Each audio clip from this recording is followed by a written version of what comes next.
So obviously we're in a medical office. Can you talk about what we're doing here today? Well, this was yesterday. Today we're next door, but we can't film there because we're shooting there. Well, yesterday this was just a very, very brief scene for Renee's character needed to get some prescription and was cheating her way into it. So that was the scene here. Today we're in children's group therapy. However weird that sounds, but there's a lot of freaked out children involved. Can you talk about the movie just a little bit? Just describe what Case 39 is about? Well, it's about, like all good horror movies, it's about real fears and real subject matters that I care about in real life, like parenthood, where does evil come from, kids, you know, what is their transition from the innocence that they are into, you know, like at the time when they start to behave strangely. So that's all in there, and that's all rooted in reality, and then we slightly exaggerate it into a supernatural thriller.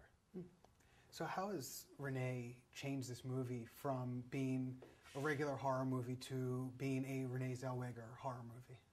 It's just the way she approaches her characters. She really tries, like she did research for this. She was following a social worker. You know, she really tries to ground her performances into reality, and I think you can tell from her movies that she achieves that. So for me, it was a big reason to finally take this movie on as my first American movie, because I knew it will co-align with what I had in mind for this. So, and we met before we actually said yes to each other. We met, and it was very clear from that meeting that it would be a perfect match for this project. What kind of research did you do to get ready for it? What kind of, well, I went to social workers in LA, and we also had a guy from Oregon where this is placed, so that there wouldn't be too much bullshit in the movie. But what I have to direct are scenes that are not as much in this world. I mean, I met with him a whole day to talk and get all the glitches out, but it was more like, how you say, dysfunctional family situations. And I mean, that's my life, so I don't have to read too much research on that. What's been the most surprising thing since you've been shooting that you didn't think was going to happen, or while you were shooting something happened that you just thought, wow, that's different? I don't know, it's just, first of all, it's much more people, which is a hurdle because it's slower. So I try to get my German speed into the system. It kind of works. We kind of got it all figured out now. But how slow everything was in the beginning, that was a surprise, but we got that away. And no, there's not too many surprises. Filmmaking is actually, what you're trying to achieve forces its own system onto the people. So I think you could make movies everywhere, and there will be small differences, but the overall thing is the same. Yeah. I do have to say, we were watching, and I guess we saw 6 different scenes in about maybe 30 minutes, and that's just incredible that you moved the cameras around that quickly.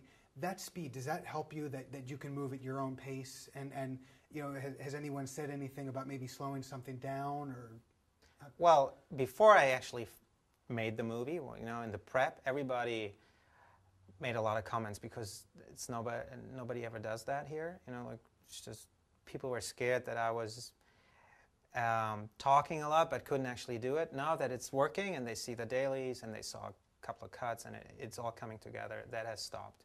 But in the beginning, it's like that would mean an impossible schedule, like impossible, and you have like the first week to show us that you can do it. And I wasn't scared because I had the exact same conversation 2 years back on Antibodies.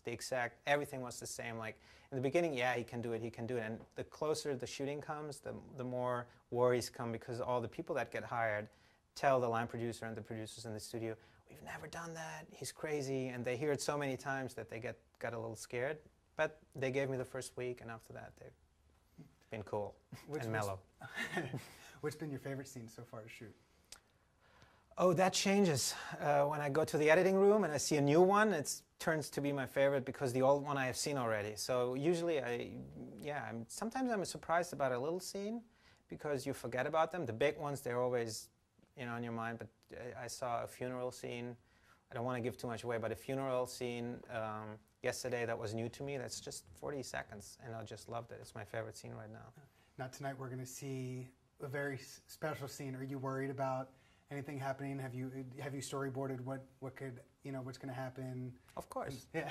Also, I shot half the scene yesterday. Today we shoot the nightmare version of the same scene. Yesterday we shot the realistic part, and it's all going to blend together. So I shot half the scene already. I'm not worried. It's a small little thing. It's not meant to be big in the movie. Ah, very nice. Okay. Thank you. Yeah.